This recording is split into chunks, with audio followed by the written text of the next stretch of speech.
2월 12일 주연절 후 6번째 주일 예배를 하나님께 드리겠습니다.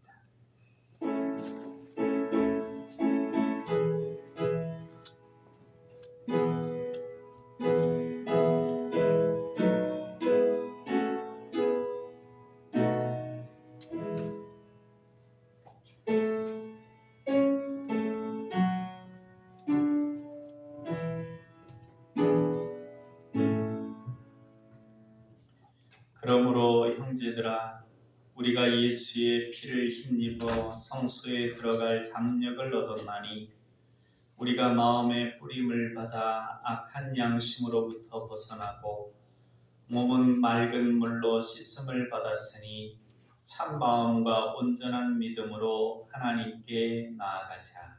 아멘. 은혜가 풍성하신 하나님, 기근 중에 있는 사슴이 시냇물을 찾으려고 갈급해하는 것과 같이 저희가 하나님께서 베푸실 은혜의 생수를 간절히 사모하여 성전으로 올라왔습니다. 우리의 중심이 살아계신 하나님 뵙기를 갈망하고 있사오니 속히 임하여 주시고 예배하는 우리의 심령이 생명수 샘물을 마시게 하여 주옵소서. 거칠고 험한 세상길에서 방황하던 저희에게 광야의 풍성한 식탁을 베풀어 주셔서 오늘도 신령한 만나로 배불리 먹게 하여 주옵소서. 낙심한 성도에게는 용기를 주시고 근심과 불안에 쌓인 성도에게는 하늘 평안을 내려 주옵소서. 사랑의 예수님 이름으로 기원하옵나이다. 아멘.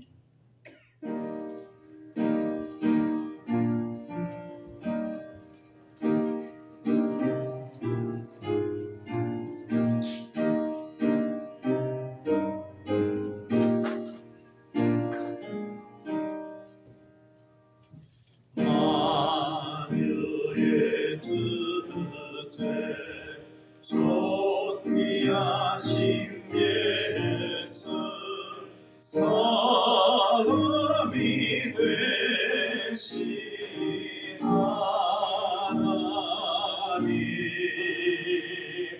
나 사모하여 영원히 섬길 내 영광 되신 주로다.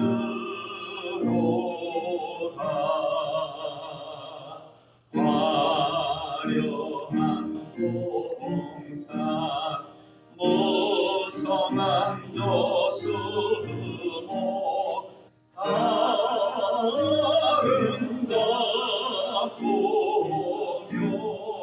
묘하나 순전한 예수 더 아름다워 몸과 등 기쁨 주시네. 광명한 해와 명랑한 조달빛 수많은 별들 빛나나 주 예수 믿음 더 찬란하여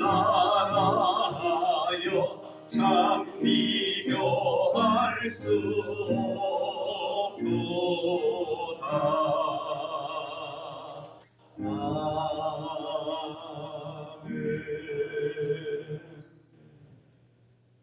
사도신경 하심으로 신앙 고백하겠습니다. 나는 전능하신 아버지 하나님 천지의 창조주를 믿습니다. 나는 그의 유일하신 아들 우리 주 예수 그리스도를 믿습니다. 그는 성령으로 잉태되어 동정녀 마리아에게서 나시고 본디오 빌라도에게 고난을 받아 십자가에 못 박혀 죽으시고 장사된 지 사흘 만에 죽은 자 가운데서 다시 살아나셨으며 하늘에 오르시어 전능하신 아버지 하나님 우편에 앉아 계시다가 거기로부터 살아있는 자와 죽은 자를 심판하러 오십니다. 나는 성령을 믿으며 거룩한 공교회와 성도의 교제와 죄를 용서받는 것과 몸의 부활과 영생을 믿습니다. 아멘. 성시 낭독은 시편 119편 1절로 8절까지 말씀입니다. 주보 오른편에 있는 시편 119편 1절로 8절까지 말씀 받들어 읽겠습니다. 행위가 온전하여 여호와의 율법을 따라 행하는 자들은 복이 있으며 여호와의 증거들을 지키고 전심으로 여호와를 구하는 자는 복이 있도다. 참으로 그들은 불의를 행하지 아니하고 주의 도를 행하는도다. 주께서 명령하사 주의 법도를 잘 지키게 하셨나이다. 내 길을 굳게 정하사 주의 율례를 지키게 하소서. 내가 주의 모든 계명에 주의할 때에는 부끄럽지 아니하리이다. 내가 주의 의로운 판단을 배울 때에는 정직한 마음으로 주께 감사하리이다. 내가 주의 율례들을 지키오리니 나를 아주 버리지 마옵소서. 아멘.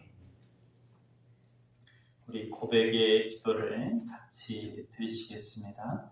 불꽃 같은 눈으로 인간의 행위를 감찰하시는 하나님, 예배의 자리로 나온 저희가 하나님의 높으신 이름을 경배하기 전에 먼저 우리 자신의 모습을 돌아보며 회개합니다.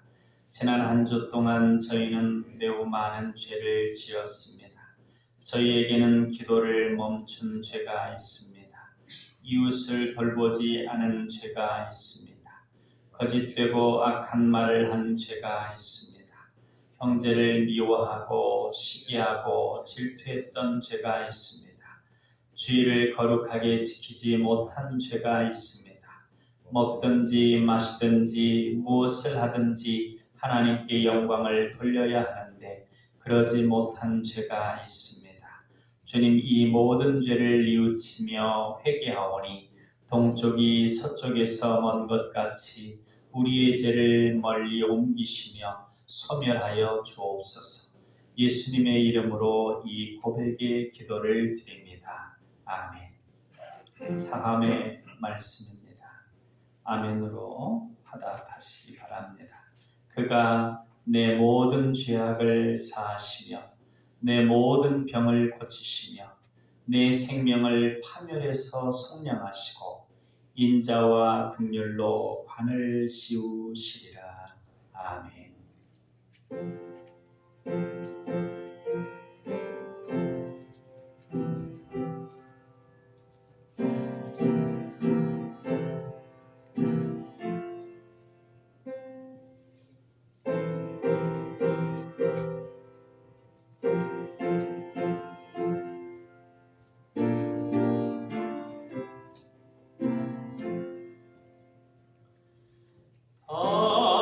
알고 묘한 그 말씀 생명의 말씀은 귀한 그 말씀 진실로 생명의 말씀이 나의 길과 매는 밝기 보여줘리 아름답고 귀한 말씀 생명샘이로다.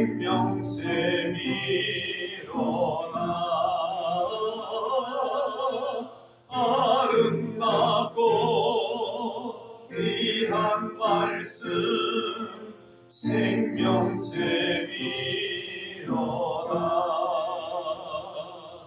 귀한 주님의 말씀은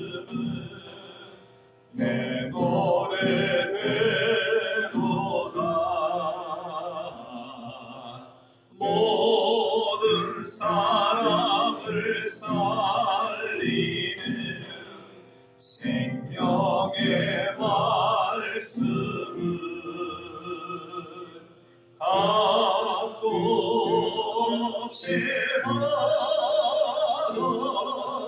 생명길을 가니 아름답고 귀한 말씀 생명샘이로다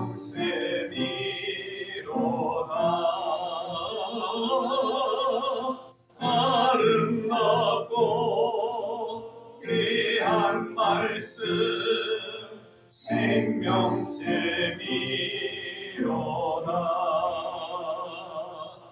널리 울리며 퍼지는 생명의 말씀은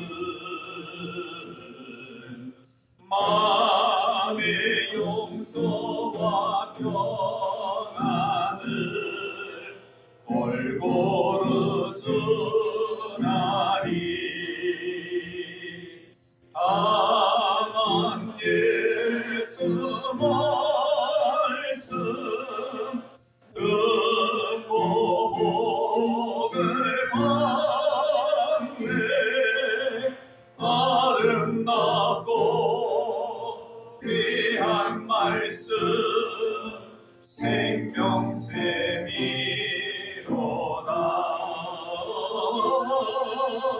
아름답고 귀한 말씀 생명샘이로다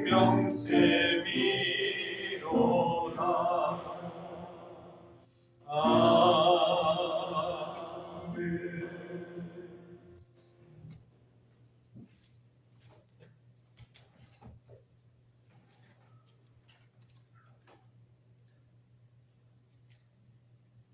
사랑과 자비가 풍성하신 하나님 아버지, 오늘 이렇게 우리를 예배로 불러주심에 감사를 드립니다.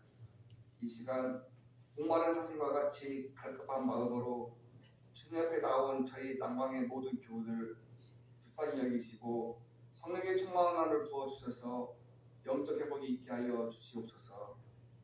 지금 드리는 이 예배가 허공을 치는 예배가 아니라 주님의 마음을 감동시키는 영과 진리를 드리는 예배가 되기를 원합니다. 이 자리에 역사해 주셔서 우리의 예배를 흥명하여 주시옵소서. 우리 남방교회를 위해 기도합니다.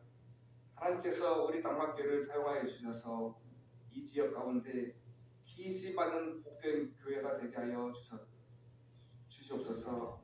이사야와 같이 열방을 향해 하나님의 말씀을 선포하는 사역도 잘 감당케 하셔서 하나님께서 우리에게 명하신 지상명령을 잘 수행하며 선교의 지경을 넓혀가는 귀한 사역 감당하도록 도와주시옵소서.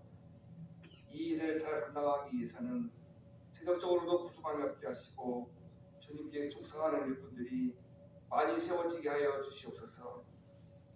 하나님, 나라와 민족을 위해 기도합니다. 이 나라가 오랜 코로나의 고통으로부터 자유를 찾게 하시니 정말 감사드립니다. 실내 마스크 착용 의무가 해제됨에 따라 우리 낭만교회에서도 드리는 예배도 마스크를 벗고 이렇게 예배할 수 있게 되었습니다. 이 기쁨과 감사를 하나님께 올려드리는 복된 삶의 자리들이 되게 하여 주시옵소서. 국민들의 삶이 속히 정상화되어 코로나로 인해 일터를 잃어버리고 고통당했던 자들은 일터를 온전히 회복케 하시고 경제도 잘 안정되어서 각 가정이 안정을 찾을 수 있도록 도와주시옵소서. 또한 트리기의 터키를 위하여서도 기도합니다. 이번 주 트리기에서는 진도 7이 넘는 강한 지진이 일어나 많은 사람들이 목숨을 잃고 다치고 가정과 보금자리를 잃어 절망과 슬픔에 빠져 있습니다. 주님, 그들의 마음을 위로하여 주시고 고통을 구고살피사 회복할 수 있는 힘을 주시옵소서.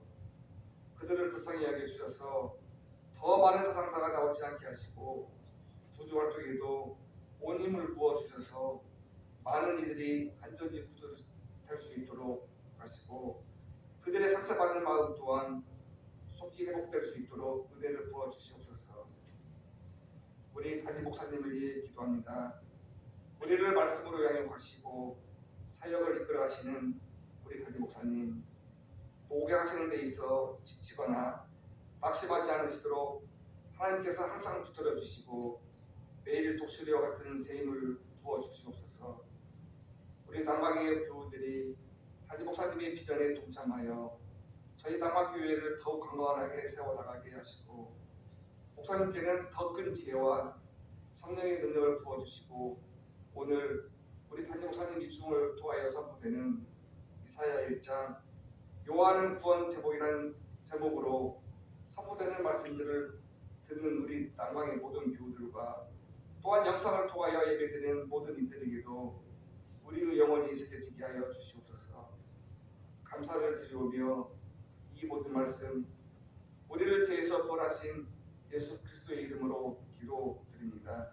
아멘.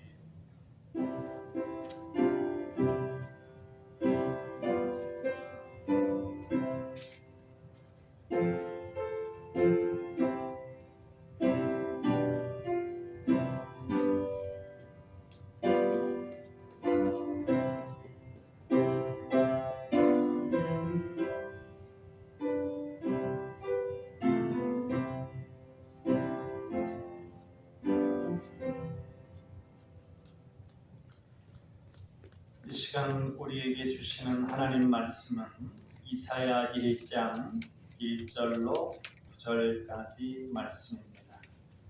구약성경 968쪽에 있습니다. 이사야 1장 1절로 9절까지 말씀,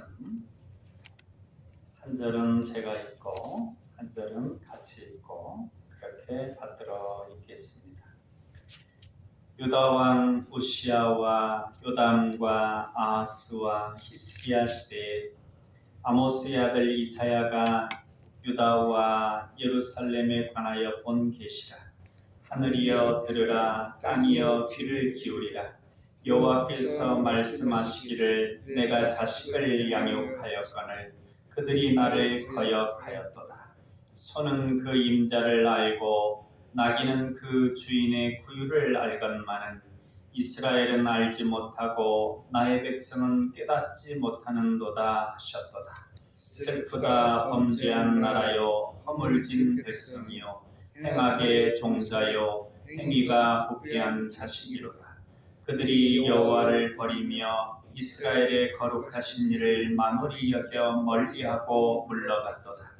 너희가 어찌하여 매를 더 맞으려고 폐역을 거듭하느냐.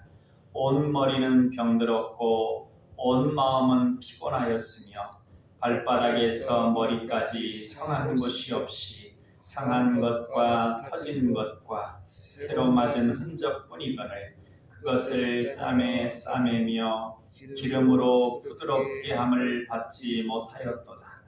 너희의 땅은 황폐하였고 너희의 성읍들은 불에 탔고 너희의 토지는 너희 목전에서 이방인에게 삼켜졌으며 이방인에게 파괴됨 같이 황폐하였고 딸 시온은 포도원의 망도같이 참외밭의 원두막같이 애워싸인 성읍같이 겨우 남았도다. 같이 읽습니다. 만군의 여호와께서 우리를 위하여 생존자를 조금 남겨두지 아니하셨다면 우리가 소돔 같고 고모라 같았으리로다. 아멘. 이사야라고 하는 이름의 뜻은 여호와는 구원이시다라는 뜻입니다. 이 이름은 이사야가 그의 백성들에게 말했던 모든 말의 요약과 같은 말이라고 할 수 있습니다. 여호와 하나님은 우리의 구원이십니다. 금년 2달 지나가고 있는데 12월을 다 보낸 다음에 한 해를 돌아볼 때 하나님께서 나의 삶의 이사야였다. 하나님은 나의 삶의 구원이셨다. 이렇게 고백할 수 있게 되기를 축원합니다. 아멘. 이사야 12장 3절로 6절까지를 한번 찾아보겠습니다. 이사야 12장 982쪽입니다. 12장 3절로 6절까지 말씀 우리 같이 읽어보겠습니다. 그러므로 너희가 기쁨으로 구원의 우물들에서 물을 기르리로다. 그날에 너희가 또 말하기를 여호와께 감사하라.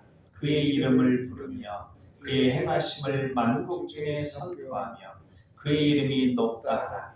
여호와를 찬송할 것은 극히 아름다운 일을 하셨음이니 이를 온 땅에 알게 할지어다. 시온의 주민아 소리 높여 부르라. 이스라엘의 거룩하신 이가 너희 중에서 크심이니라 할 것이니라. 아멘. 이러한 고백이 우리의 고백이 될 수 있기를 바랍니다. 1장에서 이러한 참혹한 상황들이지만 또 하나님께서 과정 또 최종적으로 여호와는 구원이시다 하는 그 말씀들을 선포하시고 이루어질 수 있게 해주십니다. 먼저 1절 말씀, 본문 1절 본문으로 돌아와서 1절 말씀을 다시 한번 읽어보겠습니다. 유다 왕 우시야와 요담과 아하스와 히스기야 시대에 아모스의 아들 이사야가 유다와 예루살렘에 관하여 본 계시라. 이사야 선지자는 우시야 왕의 형제이거나 아니면 우시야 왕의 아버지의 형제이거나 할 것이다 라고 성경학자들은 추측합니다. 그러니까 굉장히 고위 왕족이죠. 그런데 이 표제에 이사야의 생일을 말해주는 언급이 왕족이었다느니 어쨌다느니 하는 그런 것은 나오지 않고 그냥 담백하게 이렇게 나옵니다. 이것을 보면 선지자의 명망, 그것은 그의 인간적인 행동거지나 됨됨이가 아니라 그가 맡은 임무에 있음을 알 수 있습니다. 따라서 인간 이사야가 어떤 사람인가 이것이 중요한 것이 아니라 하나님께서 그의 입을 통해서 말하고자 했고 말하고자 하는 것이 무엇인가 하는 것이 중요한 것입니다. 이것을 통해서 전도자, 또 우리 성도들도 다 전도자이죠. 우리 성도들에게 있어서 중요한 것은 어떤 모습으로 살아가느냐 이것이 아니라 이 세상에서 어떤 모습으로 살아가느냐 하는 것은 이 세상 사람들에게는 중요할지 모르지만 하나님 앞에서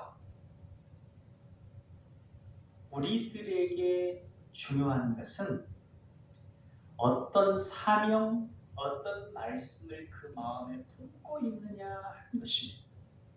우리 존재됨의 가치는 하나님 앞에서 우리 존재됨의 가치는 우리가 품은 말씀에 있다라고 하는 것을 우리가 깊이 생각할 필요가 있습니다. 1장 2절부터 9절까지를 이루는 이 단락의 핵심 내용은 이스라엘이 이사야 시대 이래 끊임없이 되풀이되었던 심판들 가운데서도 완전히 멸망하지 않는다면 그것은 오직 하나님의 은혜 때문이라는 것입니다.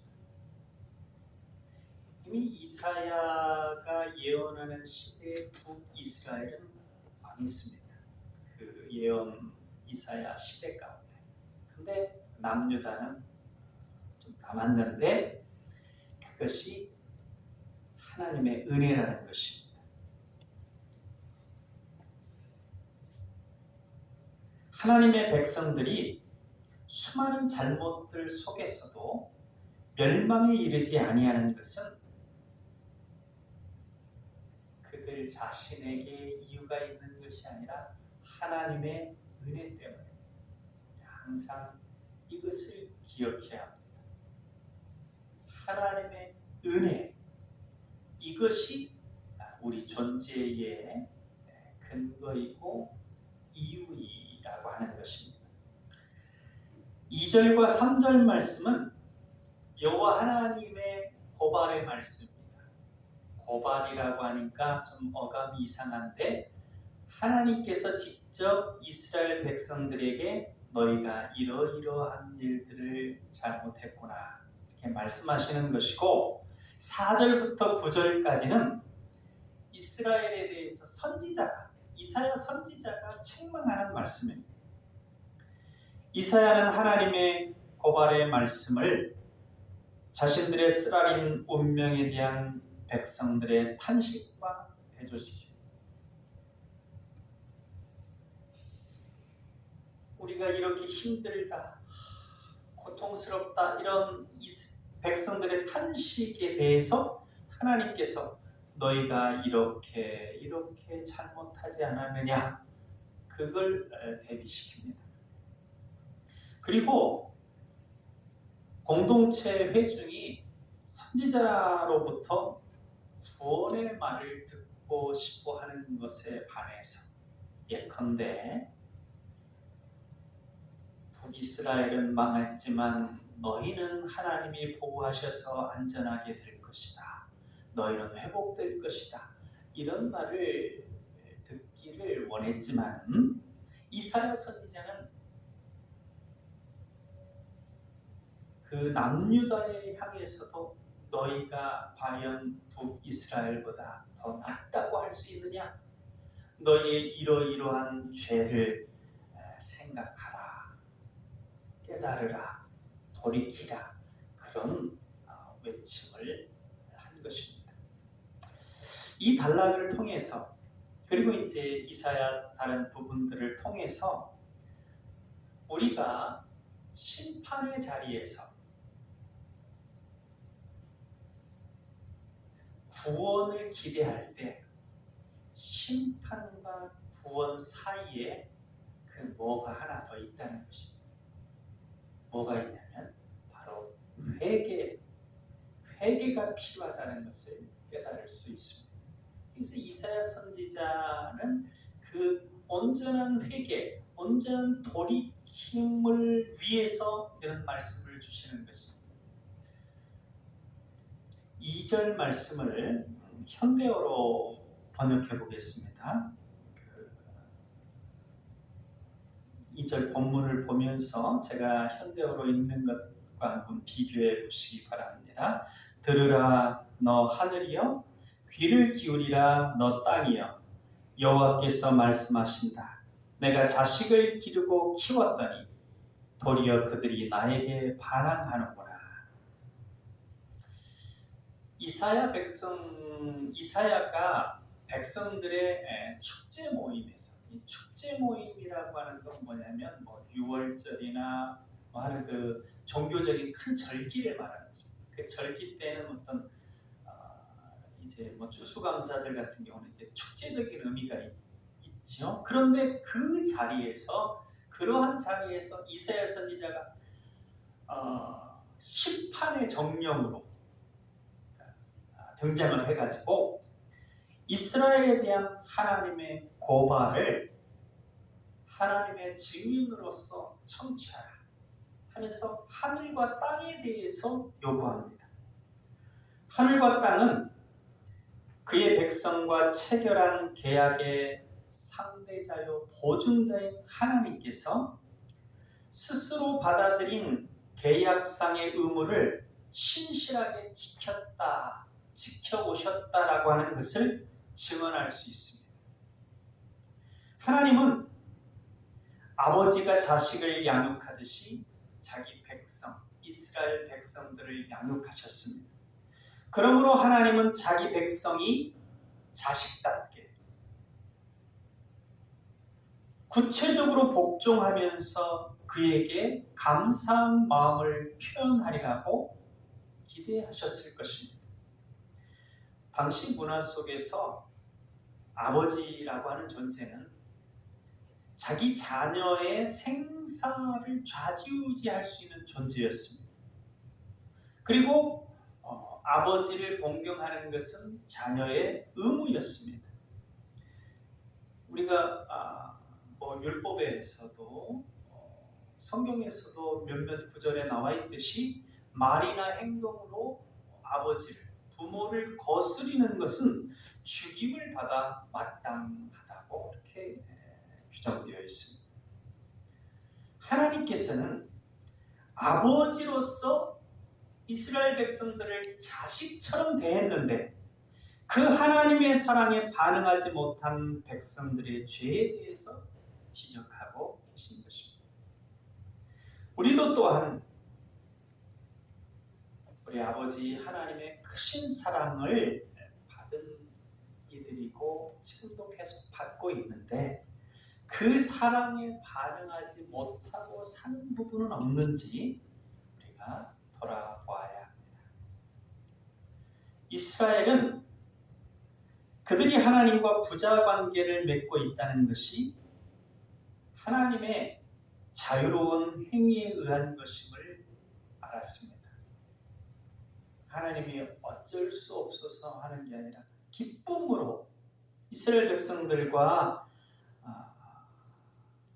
언약을 맺으셨고 그의 백성들 가운데 모든 질병을 물리쳐서 질병에서 건져주셨고 그 백성을 모든 민족들 가운데 두드러진 민족으로, 그러니까 하나님께서 아브라함에게 내가 너에게 복을 주고 너의 민족에게 복을 주어서 그 민족에게 들어간 복이 열방으로 흘러 들어가는 열방의 복이 될지라 하는 그런 특별한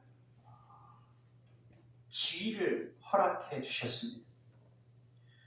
그런데 이스라엘은 이러한 배려에 대해서 배은망덕과 반역으로 응답했습니다.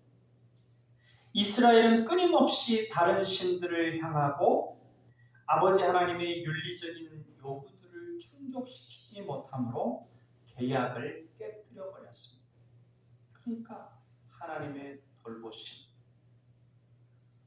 이스라엘 백성들의 순종과 하나님의 말씀에 따라가, 이것이 이렇게 언약으로 맺어진 것인데, 계약으로 맺어진 것인데 하나님을 섬기지 않고 예배하지 않고 우상을 숭배하고 또 하나님의 기준을 따라서 가난한 자를 돌보고 약한 자들에게 법적인 정의를 실현해 나가고 하는 그러한 일들을 다 무시해버리고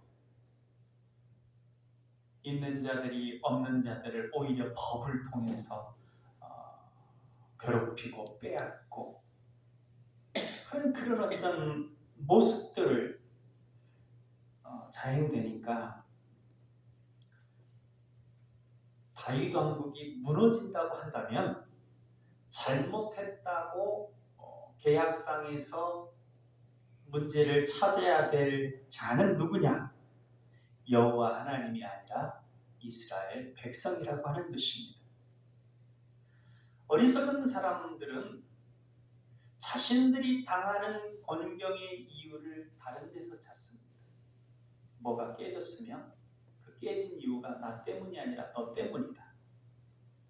그러나 지혜로운 사람은 지금 곤경당하는 이유를 자기 자신에게서 찾아가지고 그것을 바꿔서 돌이킵니다. 5절 말씀을 현대어로 읽어보겠습니다. 너희가 어찌하여 매를 더 맞으려고 더욱 거역하는가? 머리는 상처투성이고 마음은 온통 나약해졌구나.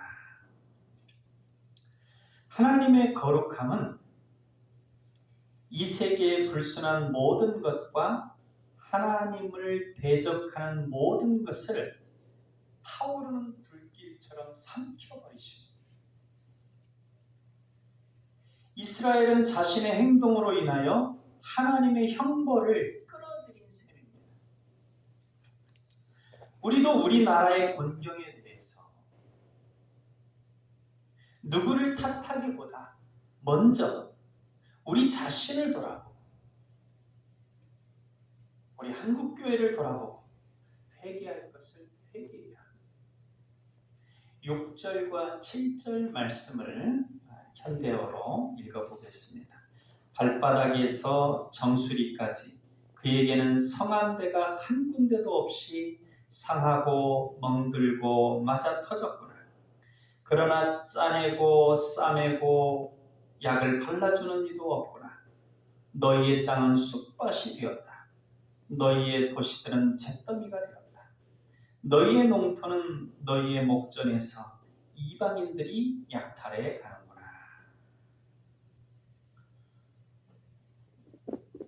1절의 그 표제에서 우시야 왕과 요담 왕이 나오죠. 이 우시야 왕과 요담 왕은 대체적으로 하나님 앞에 선하게 행동했고, 그때 나라는 다윗 왕 시대에 거의 버금가게 아주 강대국으로 이렇게 강성했습니다.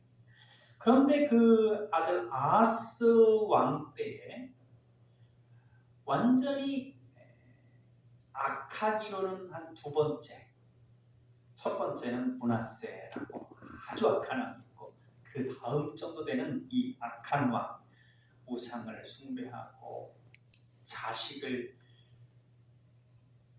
우상에게 바치기까지 하고, 그리고 온 나라에 우상을 숭배케 함.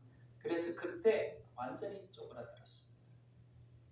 그래서 그때 그 히스기야 때는 또 이제 하나님을 잘 섬겨서 강성해졌는데, 그때 이제 종교 개혁을 하면서 그렇게 됐죠. 그러나 그 초창기에는 힘들었는데 이 아수르의 이 사네립 왕이 그 히스기야 왕 때에 수많은 가축뿐만 아니라 20만 150명의 사람들을 포로로 끌고 갔습니다. 그리고 히스기야에게는 엄청난 공물을 요구했어요. 그러니까 온 나라가 아수르에 다 정복이 되었고, 예루살렘만 그냥 원두막에 집들도 없고 그 원두막집만 하나 딸랑 있지 않습니까? 그것처럼 예루살렘만 딱 남고 나머지는 다 아수르가 정복했습니다. 하도 못해가지고 원하는 거 다 해드리겠다 하니까 엄청난 조공을 매기고 그 다음에 물러갔습니다. 그래서 예루살렘 경계에 이르기까지 그 유다 나라의 블레셋이 아주 철천지 원수 나라잖아요. 근데 아수르가 싹 빠져나가니까 블레셋이 딱 쳐들어와가지고 그 땅들을 다 차지해버렸어요. 그러니까 예루살렘만이 한때 전성기를 구가했던 대왕국의 비참한 잔재로 떨렁하나 남아있는 겁니다. 그러면서 이전에는 그러한 사건이 있기 이전에는 어떤 식으로 생각했냐면, 예루살렘은 더 이상 공략당하지 않을 것이다. 하나님의 도성이기 때문이다.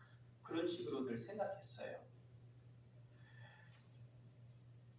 근데 그 잘못된 걸로 이제 역사가 그렇게 진행이 되니 판명이 됐죠. 우리는 겸손히 우리를 돌아보는 신앙을 가져야 합니다. 유대인들이 자신들은 어떤 짓을 하든지 간에 하나님의 나라인 이스라엘이 온전할 것이다, 이렇게 여겼어요. 그러나 그렇지 않은 것을 뼈저리게 느끼게 되는 것입니다. 북이스라엘은 아수르에 망해버렸습니다. 남유다는 겨우 생명만 깔딱깔딱 남아있는 상태입니다. 교만한 자기의식 속에서 자신들이 범한 죄를 생각지 않고 가볍게 여기면 더 큰 징계를 받게 됩니다. 우리는 우리나라와 한국 교회의 상황을 보면서 겸손히 돌아보며 고칠 것은 고치고자 해야 합니다. 하나님을 예배한다는 이유만으로 하나님의 뜻에 어긋난 삶을 살아도 아무렇지 않다는 헛된 교만은 이제 버려야 합니다. 8절 말씀을 현대어로 읽어보겠습니다. 딸 시온은 포도밭의 초막처럼 참외의 원두막처럼 파수꾼의 망대처럼 외로이 남았구나. 이 말은 이사야가 소명을 받았을 때 그에게 주어진 사명이 뭐였냐면 도시들이 헐려서 주민이 없어지고 집에는 사람의 그림자도 없어지고 농토가 황폐화될 때까지 그의 말로 이스라엘을 완고하게 하는 것입니다. 이사야 6장 10절로 12절 말씀인데 한번 찾아보겠습니다. 구약성경 975쪽입니다. 이사야 6장 10절로 12절까지 말씀 같이 읽어보겠습니다. 이 백성의 마음을 둔하게 하며 그들의 귀가 막히고 그들의 눈이 감기게 하라. 염려하건대 그들이 눈으로 보고 귀로 듣고 마음으로 깨닫고 다시 돌아와 고침을 받을까 하노라 하시기로 내가 이르되 주여 어느 때까지니까 하였더니 주께서 대답하시되 성읍들은 황폐하여 주민이 없으며 가옥들에는 사람이 없고 이 토지는 황폐하게 되며 여호와께서 사람들을 멀리 옮기셔서 이 땅 가운데 황폐한 것이 많을 때까지니라. 이 이사야의 사명은 완수되었습니다. 나라가 완전히 황폐화되었는데 그때까지 이사야가 아무리 얘기를 해도 이스라엘 백성들이 돌이키거나 회개하지 않고 오히려 마음이 완고해졌습니다. 그런데 왜 하나님이 선지자가 얘기하면 회개하라고 하는 메시지로 이렇게 사명을 주신 것이 아니라 네가 얘기하지만 그들은 들은 채도 하지 않는 것, 그것이 너에게 주어진 사명이다.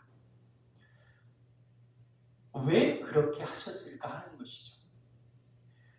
경고를 하시되 확실하게 징계를 당함으로 어설피 돌이켰다가 다시 죄짓고 돌이켰다 다시 죄짓고 그러면 완전한 깨달음을 갖지 못하니까 그냥 얘기함에도 완고하게 안 듣고 있다가 그래서 하나님의 심판을 확실하게 당해서 이것은 아니구나 하는 것을 깨닫게 하도록 하나님께서 그렇게 하셨다는 것입니다. 병원균이 이렇게 들어오는데 들어와서 약을 처방받아서 먹는데 약을 어느 정도 먹으니까 이제 다 나은 것 같아가지고 약을 또 끊습니다. 근데 실상은 이제 병원균이 조금 남아 있어요. 그러면 그러다가 지나가지고 다시 병이 발발하게 되면 내성이 생기죠. 그러한 비유로 이해하면 이 부분을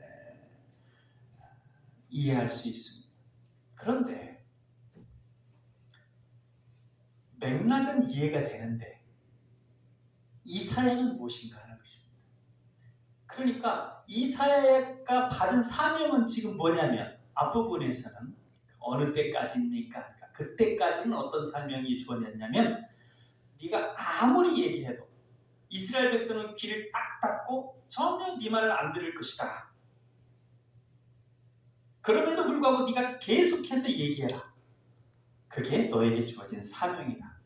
그러니까 결국은 무엇입니까? 선지자의 얘기를 듣지 않는, 선지자라고 하는 정체성에 비춰보면 실패하는 것, 실패가 너의 사명이다 하는 것이죠. 예수님도 마찬가지입니다. 우리들 보기에는, 그때 당시 사람들 보기에는 십자가에서 죽는 것은 실패도 대실패죠. 그러나 그것이 예수님의 사명이었습니다. 인간적인 실패가 사명일 때가 있습니다. 그러니 우리는 주님께서 성도에게 주신 사명을 세상의 잣대로 판단하지 말아야 됩니다. 어떤 성도에 대해서 저 사람이 저러한 삶을 살아가고 있구나, 저 사람은 실패자구나, 그렇게 단정지어서는 안 됩니다. 그가 어떤 말씀을 품고 있고 어떤 사명을 갖고 있는지, 그리고 또 때로 어떤 사명은 그렇게 실패의 길을 가는 것이 하나님의 사명일 수 있다는 것이죠. 그러니까 그냥 다른 사람 볼 것 없이 내가 하나님 앞에 어떤 말씀을 품고 있고 또 하나님의 말씀 앞에 내가 어떻게 잘 따르고 있는가 그렇지 않은가, 그걸 살펴봐야 되는 것입니다. 9절 말씀을 현대어로 본문으로 다시 돌아오셔서요. 1장 제가 9절 말씀을 현대어로 읽어보겠습니다. 만군의 여호와께서 조금이라도 살려두시지 않으셨더라면 우리는 모두 소돔같이 고모라같이 되고 말았으리라. 아까 말씀드렸죠? 하나님의 심판에서 살아남았다는 것은 은혜의 결과입니다. 그러니까 심판이라고 하는 표현을 쓰니까 조금 무겁고 힘들게 느껴지지만 어떤 역사적인 사건이 하나님의 백성에게는 구원이고 하나님을 따르지 않는 이들에게는 심판입니다. 예컨대 출애굽할 때에 이스라엘 백성들에게 있어서 애굽에 임한 10가지 기적은 구원이었습니다.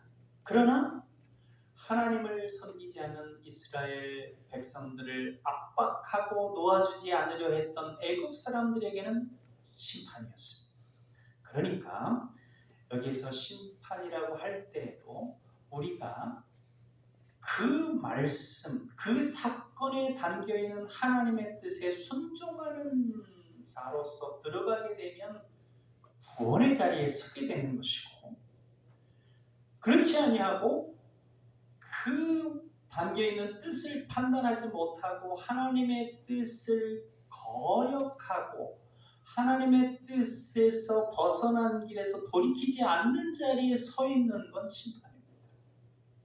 그래서 이제 이사야에서 나오지 않지만 에스겔서라든지 그 다른 선지서에서 여호와의 날이라고 하는 그 여호와의 날은 한편으로는 심판의 날이고 한편으로는 구원의 날입니다.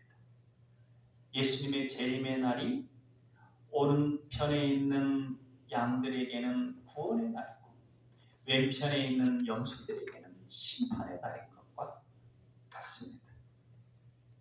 그러면서 우리가 분명하게 인식해야 될 것은 지금의 나의 모습, 그리고 모든 사람들의 지금 현재의 삶의 모습은 다 은혜의 결과라는 것입니다. 지금 구원의 도상에 걸어가고 있는 이들이든지 아니면 심판의 와중에서 아직도 돌이키지 못하고 있는 이들이든지 어떤 이들이든지 간에 지금 현재 그 위치는 하나님의 은혜의 결과라는 것이죠. 아예 망하지 않는 것, 기회를 주시는 것, 행한 대로 보면 다 망해야 마땅하지만 그러지 않아요. 딱 은혜의 결과라고 하는 것입니다. 그래서 예레미야 애가의 이러한 탄식의 노래죠. 탄식의 노래지만 이러한 고백이 있어요. 이게 그 황폐한 땅에서 고백할 수 있는 고백인가 의심스러운 고백인데요. 제가 읽어드리겠습니다. 주의 사랑 다함이 없고 그의 자비 끝이 없어라. 그 사랑 그 자비 아침마다 새롭고 그 신실하심 그지 없어라. 이것이 정말 푸른 초장 쉴만한 물가에서 할렐루야 하면서 부르는 게 아니라 이 황폐한 땅에서 그 상황 가운데 고백한 것이라는 것이죠. 근데 깊이 들어가 보면 우리는 모든 상황이 다 하나님의 은혜라고 하는 것을 깨닫게 됩니다. 어떤 큰 시련을 만났을지라도 지금 이 모습은 주님의 은혜의 결과입니다. 하나님의 긍휼이 없었다면 우리는 아예 남지도 않았을 것입니다. 왜냐하면 의인은 없나니 하나도 없다고 했기 때문입니다. 다른 사람과 비교할 것 없이 그저 하나님 앞에 우리 모습을 보면 하나님의 긍휼 아니면 설명할 것이 없습니다. 그래서 위대한 기도자들 어거스틴이나 그런 이들은 가장 귀한 기도는 주여 긍휼을 베풀어 주옵소서라는 기도라고 했던 것입니다. 그러기에 우리는 한편으로는 감사해야 하고 다른 한편으로는 계속해서 긍휼을 구해야 됩니다. 왜냐하면 지금 이게 은혜의 결과이지만 앞으로도 긍휼이 없으면 살아갈 수 없기 때문에 계속 긍휼을 구해야 하고 또 다른 한편으로는 그 하나님께서 깨닫게 하시고 돌이키시게 하는 과정에 하나님이 주시는 상황들이 있습니다. 그 상황들을 인내해야 하고 또 거기에서 깨닫고 회개해야 합니다.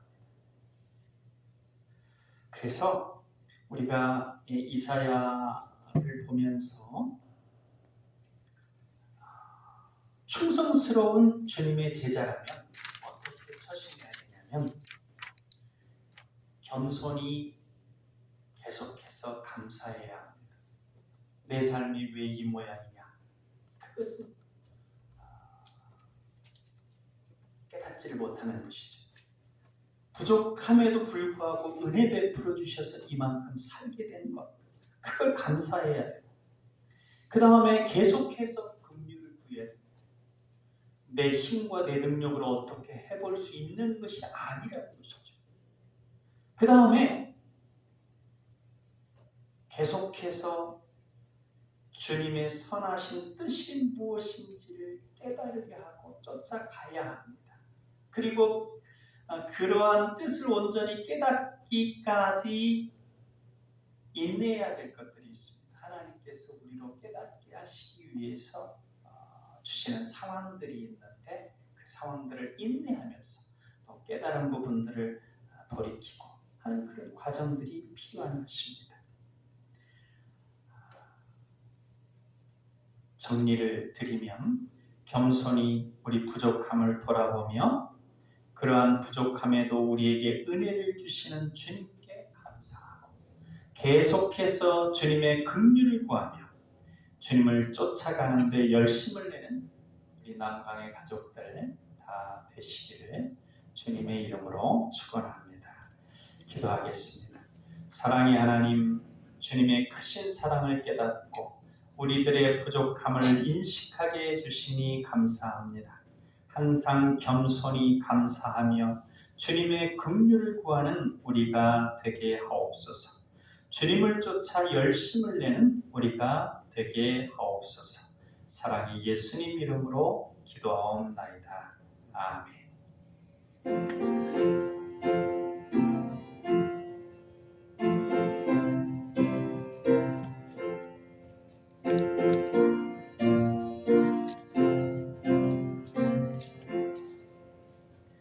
예수 따라가며 복음 순종하며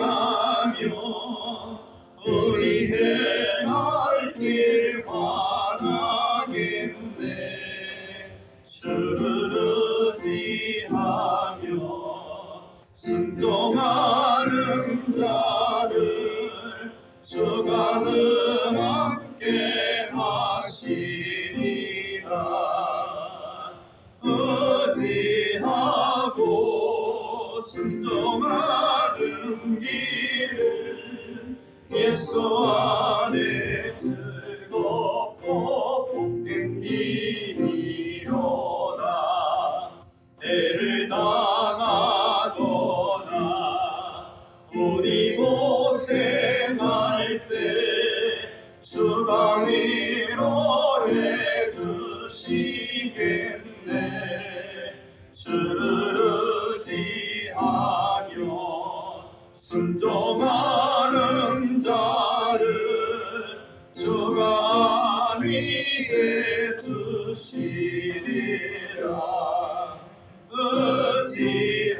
의지하고 순종하는 길은 예수 안에 즐겁고 복된 길이로다. 남의 짐을 지고 슬픔 외로하면 주가 상급을 주시겠네. 주를 의지하며 순종하는 자를 항상 복 내려 주시리라. 의지하고 순종하는 길은 예수 안에 즐겁고 복된 길이로다. 우리 받은 것을 주께 다 드리면 우리 기쁨이 넘치겠네. 주를 의지하며 순종하는 자를 은혜 풍성케 하시리라. 의지하고 순종하는 길은 예수 안에 즐겁고 복된 길이로다. 주를 힘입어서 말씀 잘 배우고 주를 모시고 살아가세. 주를 의지하며 항상 순종하면 주가 사랑해 주시리라. 의지하고 순종하는 길은 예수 안에 즐겁고 복된 길이로다. 교회 소식 안내드립니다. 다음 주부터 예배 후에 세례 및 입교 공부가 목양실에서 있습니다. 세례 및 입교 문답은 4월 2일 예배 후에 진행되고 세례 및 입교식은 4월 9일 부활주일 예배 시에 진행합니다. 매 주일 10시 50분부터 찬양이 시작되오니 조금 일찍 오셔서 찬양하며 예배로 나가시길 바랍니다. 감사합니다. 우리 앞뒤로 인사하시겠습니다. 주님 안에 평안하시길 바랍니다.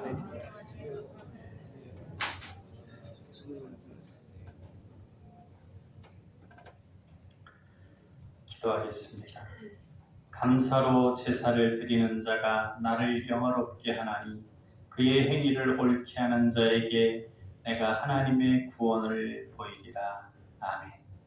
성도들이 드리는 헌금을 아름다운 행위로 여기시는 하나님 아버지, 오늘 우리에게 베풀어 주신 말씀으로 은혜를 받고 정성을 다하여 헌금을 봉헌하게 하심에 감사를 드립니다. 오늘 드리는 예물을 아름다운 신앙의 행위로 여기시고 받아 주옵소서.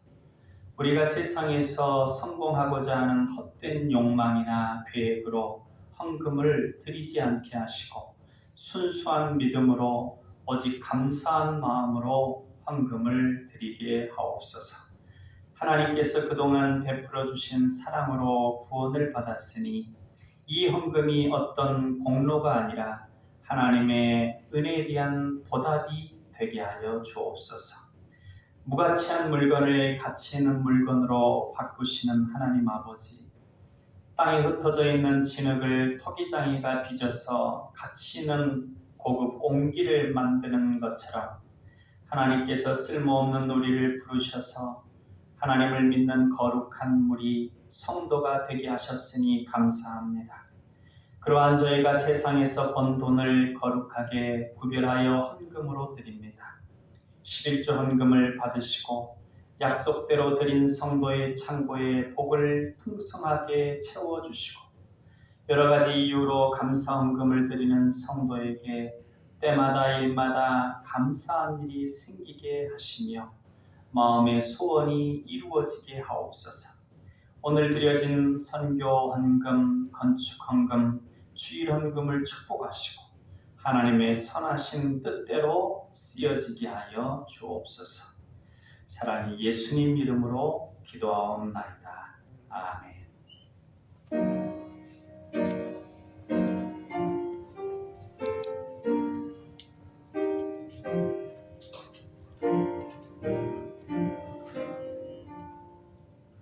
하늘에 계신 아버지, 이름 거룩하사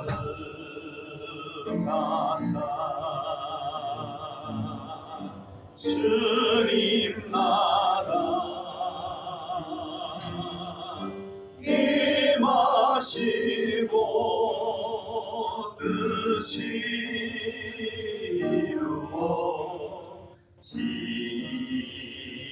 이루어지이다. 일용할 양식 주시고 우리들의 큰죄 다 용서하옵시고 또 시험에 들게 마시고 악에서 구원하소서. 되게 주의 나라 주의 권세 주의 영광 영원히 아멘.